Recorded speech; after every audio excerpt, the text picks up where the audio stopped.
right, welcome back to the Friday show presented by DRF Bets. I'm Scott Jagow along with Ray Paulick. We'll be talking some Kentucky Derby and getting a couple of chuckles later on. But first, we've got to talk about the $10 million Dubai World Cup featuring California Chrome, who finished second last year. But there are four other American horses in this race, Ray. How do you see it? Well, California Chrome is going to be the heavy favorite. He's a beloved horse. He's got a win over the track over there. He didn't beat anything, but he looked good doing it. But I'm going with Frosted. I think that Frosted was a top-class 3-year-old last year who would have won a couple more races had someone named American Pharaoh not been on the scene. And he's got a big win over the track, a much better race than California Chrome. I think he set a track record, in fact.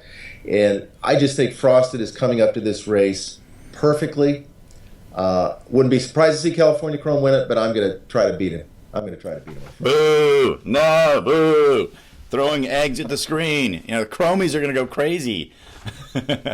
Now, I agree with you in certain respects, but the way I like to play the Dubai World Cup, and of course, you know, this game is driven by wagering, and so that's where my rooting interest would come from. Watching the tote board a few minutes before the race, the American bettors tend to go a little heavy on the American horses, so I'm not expecting any value on Chrome. If he happened to float up, I might go with him. Otherwise, I might look at a horse like Mashawish, who I think is coming into the race in good form, if he's good odds. But the one that I'm keen on is actually Mubtahij, the horse that won the UAE Derby last year. He's 20-1, and his trainer, Mike DeCock, says he's coming into this race ready to roll. So that's one to watch as well. I don't know. I think it's going to be an American horse that wins it. I don't think it's going to be Mashawish. But what a good representation we've got in this year's field. Yeah, it's fun. And if California Chrome wins, he will become the all-time earner. He'll pass Curlin. He'll have $12.5 million. So then we can start talking about what he might do to finish off his career, like winning the Breeders' Cup Classic. He's probably going to go in the Pacific Classic. So this could set up for, you know, the fans and a lot of excitement for the rest of this year. And you can catch the Dubai World Cup either online or on TVG tomorrow around 1 o'clock Eastern. All right, Scott, so what do you have this week in the Derby capsule? Well, the UAE Derby is on Saturday. I just don't understand why this race is worth 100 points. There are 7 horses in the field this year. One of them is an American, Frank Conversation, and he is pointing for the Derby for Doug O'Neill. The rest of the field I've never heard of. 2 of them are fillies. One of the fillies is 4 years old.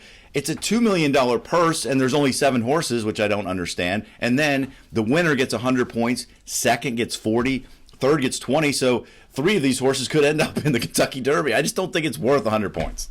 Well, and 3 of the horses are coming from Japan, and at least one of them, Lonnie, wants to run at the Kentucky Derby. So it's a strange path to get to Louisville from Tokyo to Dubai and then on to the United States. I think 1 horse coming out of this race getting in the Derby is fine, but potentially 3 getting into the starting field, that ain't right. It's not, and I think they should have an international presence, and I like that idea. They just need to tie this race more into the narrative of the Kentucky Derby and get better horses in there. All right, so the Louisiana Derby is the other points race. So who do you like?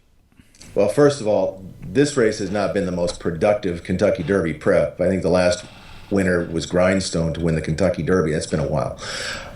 I think a shipper wins it. I think Todd Pletcher has battery in here. The horse never won a stakes race, but he's an up-and-comer, and the Pletcher stable, as you noted last week, is developing late, and I think this is one of those late developers. He will win, in my opinion. Yeah, Pletcher's really getting cranked up with his, with battery. I'm going to go with Greenpoint Crusader, who I thought ran really well in the juvenile despite a bad trip, and then comes back to run second to Mohey Men. No shame in that. So I'm looking for him to run a big race. I think that's our exacta box right there. All right, let's end the show with a little bit of fun, Ray. This race call is something you have never heard before. From the Not So Late Show in Britain, we're going to take it out on this note. Thanks for joining us on the Friday show presented by DRF Bets. Closing stages, Inflibidibi, and a little bit of this, a little bit of that in front. Withering Six Sound is staying on strongly as well, and on the far side coming home with a withering run is Base. Base gets up to score, Base in front, Inflibidibi, a little bit of this, a little bit of that. Withering Six Sound back and forth, but your winner, Base.